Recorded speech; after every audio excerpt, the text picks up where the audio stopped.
Continuing on from the last video where I shared some details about this cosmological model that I was trying to propose.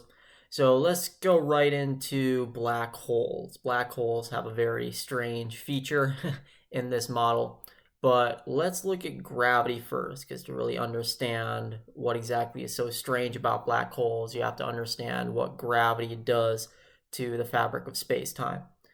So basically, gravity bends space-time. The more massive an object is, the more it's going to, you could say, indent, for lack of a better terms, it's going to indent space-time itself. This creates what are called gravitational lenses.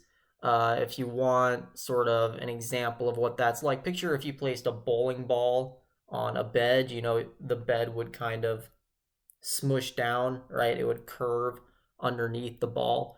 That's essentially what happens to the fabric of space-time. You get this lens there in space. Now, the thing is, the mattress example, it's merely an example because it really only allows you to imagine a two-dimensional lens, whereas what gravity does is it creates a lens in 3 dimensions of space. Technically four, because space-time as a whole is 4 dimensional, but just in the way that the two-dimensional surface of the mattress bows downwards, you would get a sort of 3 dimensional lensing effect from a massive object like a planet or a star, etc.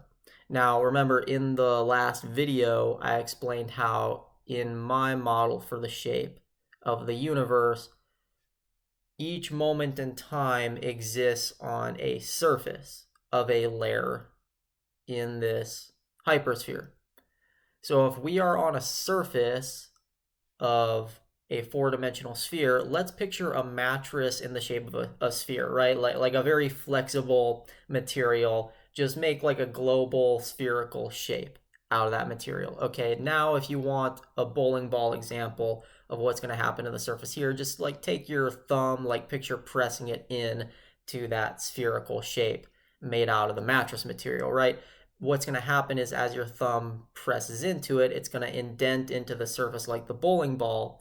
But where's your thumb going to be pressing towards? Well, it's going to press towards the center, right? So the surface of this sphere is going to be getting pressed inwards towards the center of that sphere. So effectively in my model, gravity, by creating these lensing effects, essentially bends the surface of space-time closer to the center of the hypersphere. And remember what the center of my hypersphere is. It's the Big Bang. So effectively, gravity pushes the surface closer to the Big Bang. So the more massive the object is, the further it's going to indent the surface inward. Effectively, that means the more gravity there is, the closer you're going to get to the Big Bang. Now, you may ask, well, Ethan, doesn't that mean that it's like time travel? No, because you're still on the same surface, right? Like you're not ripping the surface of this spherical mattress, right? If you were to rip it and like literally penetrate through to the past surfaces underneath, then yes, that would be time travel. But no, we're not like ripping a hole in space-time. No, you're still on the same surface. You're still on the same layer, so you're still in the present. It's just that surface layer, that present layer is getting bent inwards. It's getting bent closer to the Big Bang. So you're still in the present, but the fabric of space-time in that present moment is getting bent back closer to the Big Bang. It's essentially becoming tangential with some point in the past, some lower surface, right? It's not ripping through to those past surfaces beneath it. It's becoming tangential with them. It's pressing up against them. So gravity does not create time travel. No, it's not like when a massive object like a planet creates a gravitational lens. It's not like it's time traveling the planet back to the past. No, what's happening is that the planet still exists in the present moment. It's just that it is becoming tangential to a moment in the past. It's not literally traveling to that moment in the past. It is becoming tangential with it. Now, what exactly would that imply? If you're still in the present, but you are tangential with a point in the past, that means that you are tangential with a point of lower entropy. Remember, I also explained that in the last video, that moments in the past have less entropy, they have less disorder, and they have less information. So gravity, by making the surface tangential with a lower surface, it is making it tangential with a lower state of entropy and therefore a state of lower information. Lower information. So literally, like, effectively less is going on, less is happening. There's less overall information there. And so if gravity makes an object tangential with a state of lower information where there is less happening, then that means effectively like there's less going on within each unit or interval of time. I'm explaining this in layman's terms. This is not like official technical physics jargon. I'm trying to explain this as best as I can without having any formal training in physics. Remember, these are insights that I'm sourcing from direct experience. So I do not have the credentials or formal training in physics to really properly explain what's going on here. But for lack of better terms, because the surface is getting bent down, lower to a lower state of information, less is going on there within each unit or interval of time.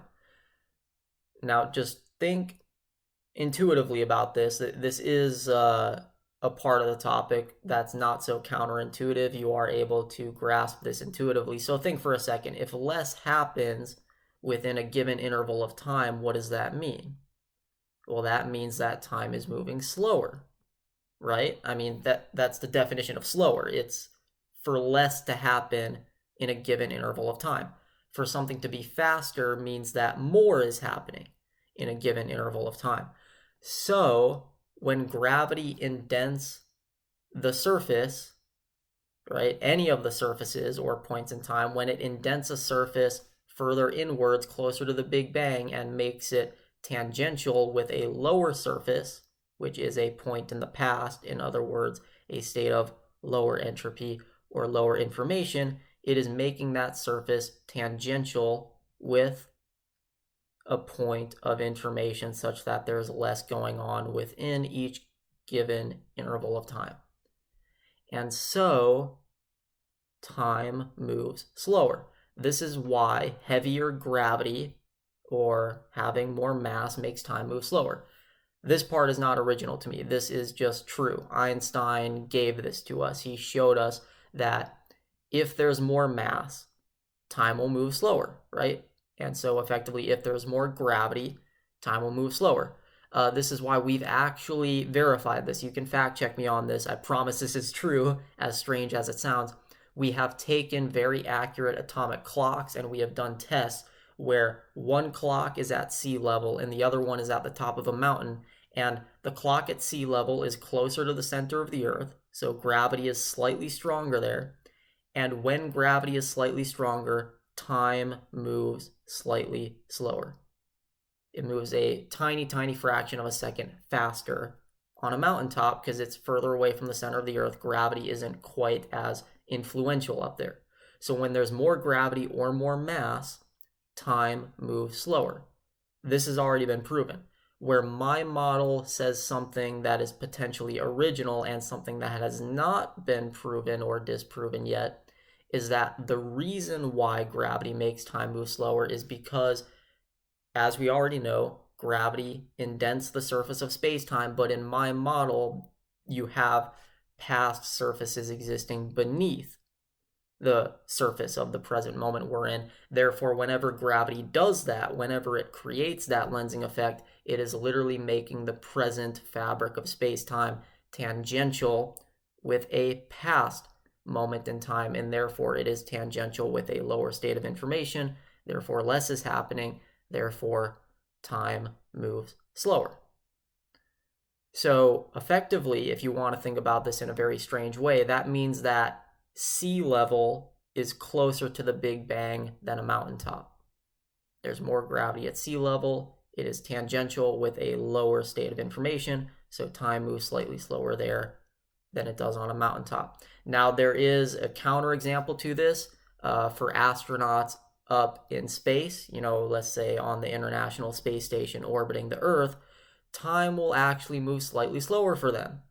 And this is weird. It's like, well, wait a minute, Ethan, you said that it moves slower when you're closer to the Earth's center and faster up on the mountaintop where you're further away from the center. So shouldn't that mean that up in space, time moves even faster? Well, yes, it should, but remember, it's not just gravity that can make time move slower, it's also more mass. And here's the thing, what is something that is able to create mass? Speed, right? Energy, E equals mc squared. I'm not going to show you how to place the m part in there on the other side and how, more energy can give you more mass, but that is true. I'm just not going to go into all that technical detail here because I don't want to bog you down. But if you have more energy, you have more mass. So something moving at a higher speed has more mass.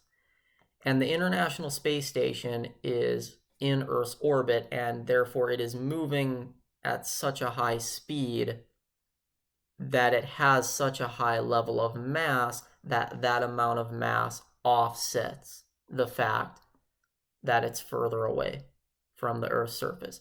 So yes, normally, like under normal conditions, if it were just still or at least not moving so fast where you'd get an offset factor, then yes, for astronauts up in space, time would be moving even faster than it does on a mountaintop. But the speed at which they're traveling gives them enough mass to offset that. And in fact, not just offset it and even it back out, but overcorrect where now instead of moving just as fast as time on a mountaintop, they are moving slower than it, right? Not as slow as sea level, but slower. So astronauts come back like a fraction of a second younger because they were experiencing time moving a fraction of a second slower. This is all proven. This is not unique to my model. You can research this on your own. This is just a staple of Einstein's general relativity. This is all true.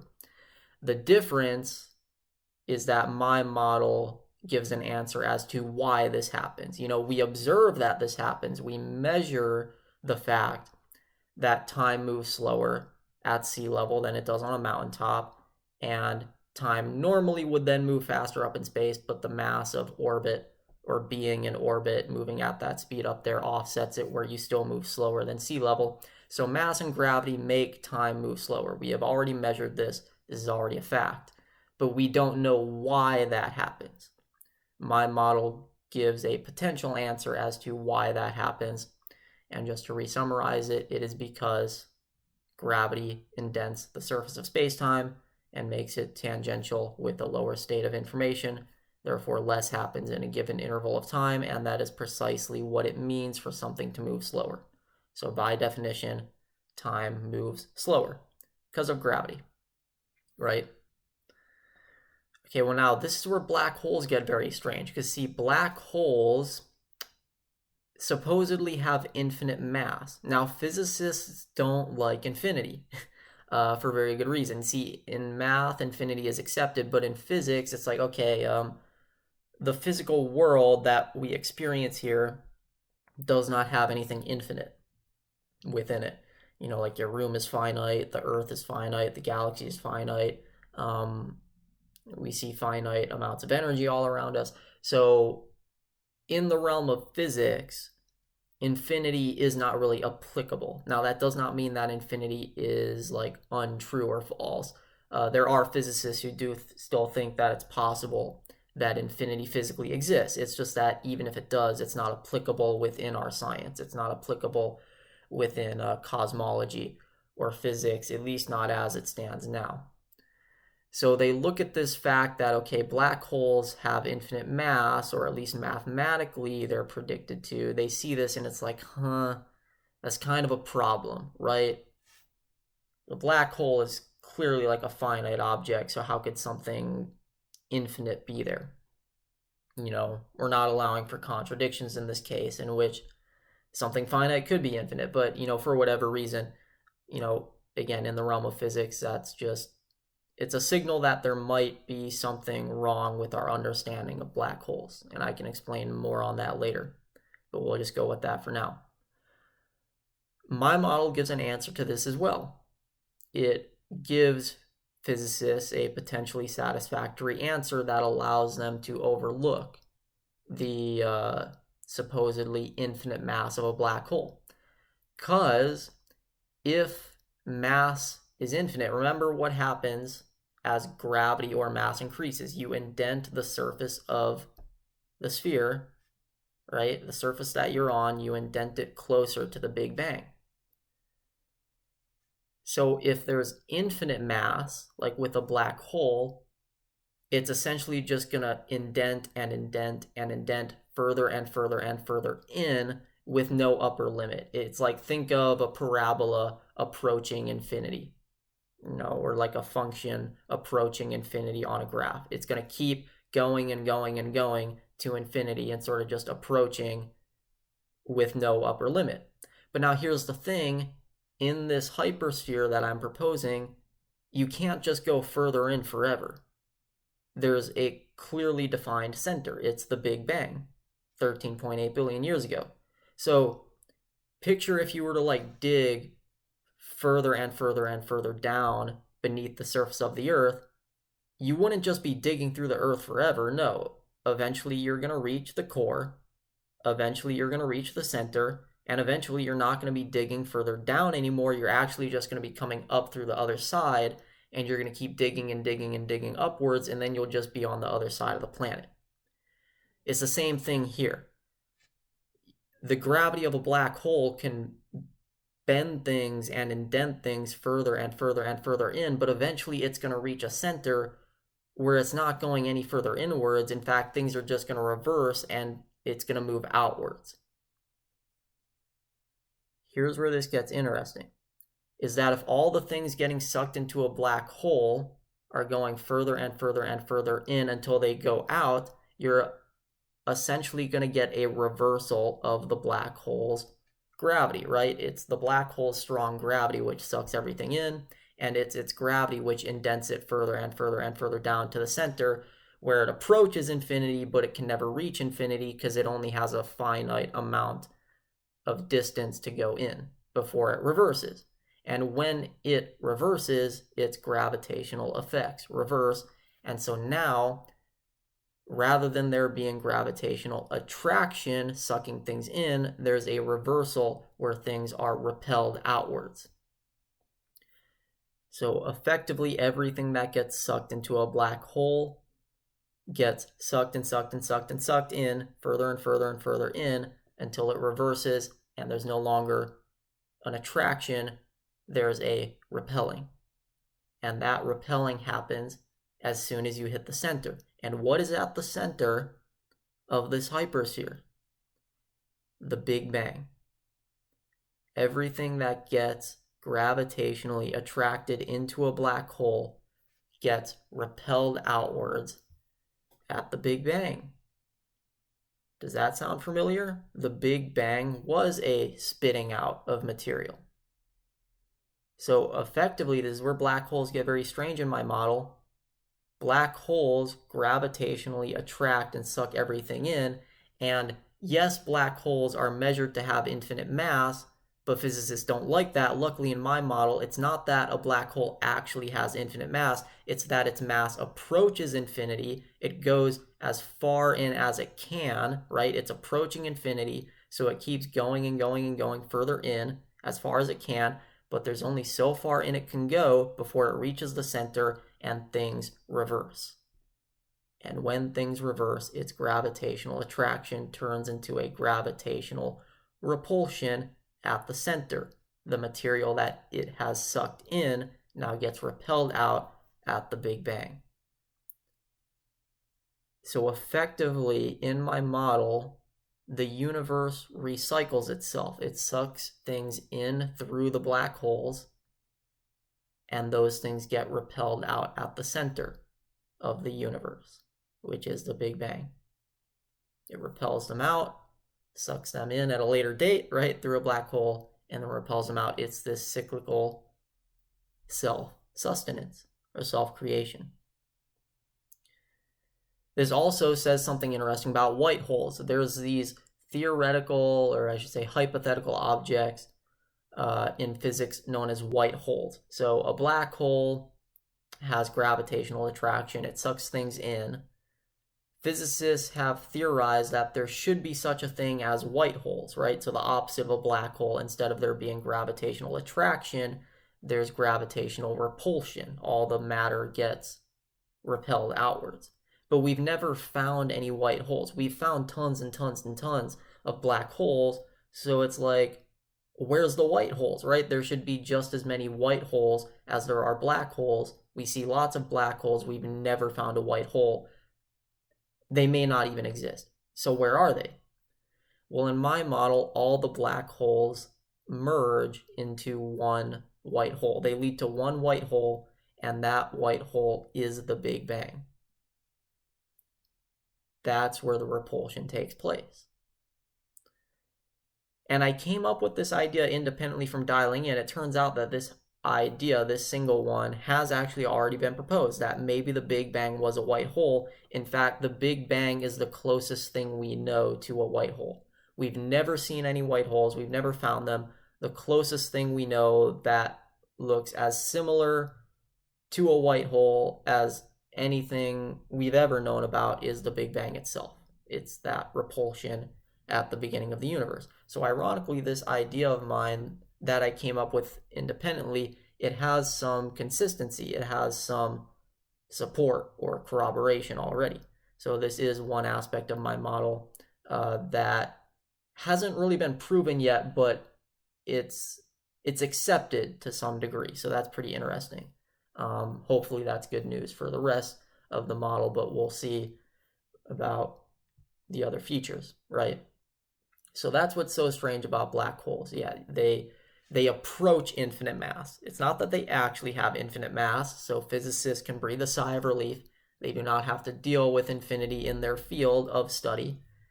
It's simply that black holes approach infinite mass. They bend the surface of space-time further and further in as far as it can go. You know, you dig as far down into the earth as you can, eventually things reverse and you start digging upwards. So we go further in, eventually things reverse, it goes outwards, and thus the gravitational attraction of a black hole turns into the gravitational repulsion of a white hole, which spits out all the matter at the center of the universe, which is the beginning of the universe, which is the Big Bang. The universe recycles itself. And so to talk about going further in than the Big Bang is just as meaningless as talking about going further out than the circumference. Like I said in the last video, going spatially beyond the heat death or chronologically beyond the heat death, it's meaningless. Space and time have no more meaning once you surpass the heat death. In fact, once you reach the heat death, there is no surpassing it. So it's a rigid, strict circumference. There is no going spatially or chronologically beyond it. In the same way, the Big Bang is a fixed, rigid center. There is no going further in than it. This is a finite universe. There's only so far in you can go and only so far out you can go.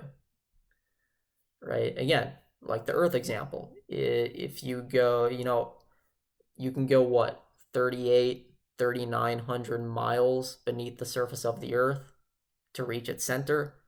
Okay, what if you dig 4,000 miles beneath the surface of the Earth? Okay, well, that kind of becomes meaningless now because you might as well just dig 3,800 miles beneath the other side and you'd be doing the same thing. So there's only so far in you can go before you're not really going in anymore. You're just moving in the opposite direction. Same thing here. So there's only so far in a black hole can bend space-time, right? It can approach infinite mass, but it can never reach it. It can only go so far in before things reverse. And that's the nature of this hypersphere. So that's all pretty interesting. Should sound pretty taboo.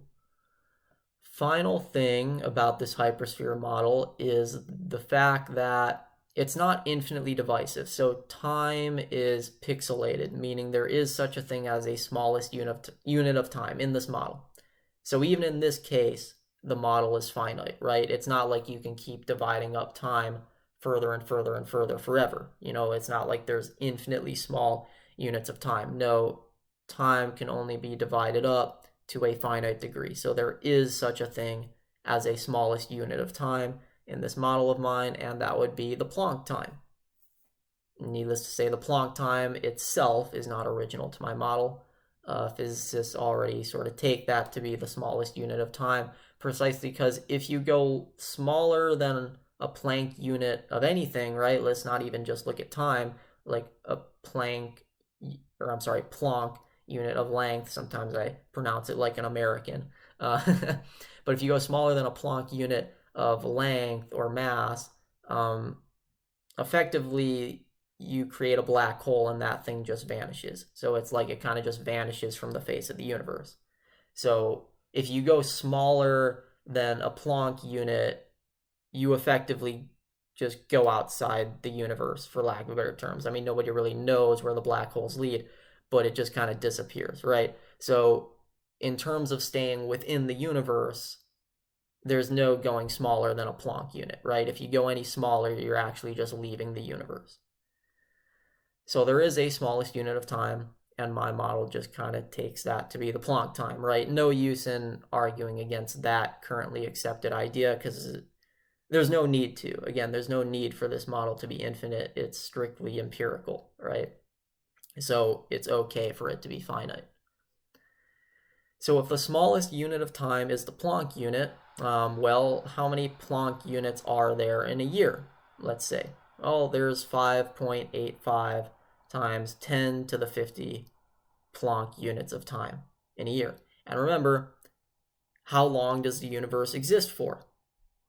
10 to the 100 years if we assume that the predictions about when the heat death will occur are accurate. Okay, so we have 5.85 times 10 to the power of 50 Planck units in a year, multiplied by 10 to the 100 years. That is 5.85 times 10 to the power of 150. So that is how many Planck units of time there are or will be in the entire history of the universe. Now remember, as I explained in the last video and in this video, all past, present, and future moments of time exist as surfaces or layers in this hypersphere model of mine. So each unit of time, each moment exists. And there's 5.85 times 10 to the 150 of those units.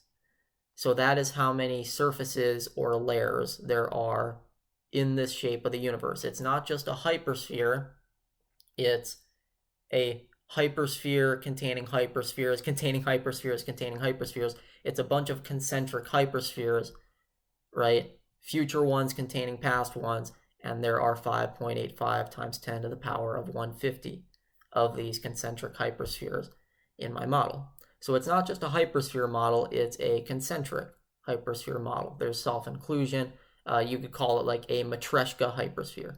In fact, that's the official name I would give it if it's original enough to write about or publish. Yeah, 5.85 times 10 to the 150.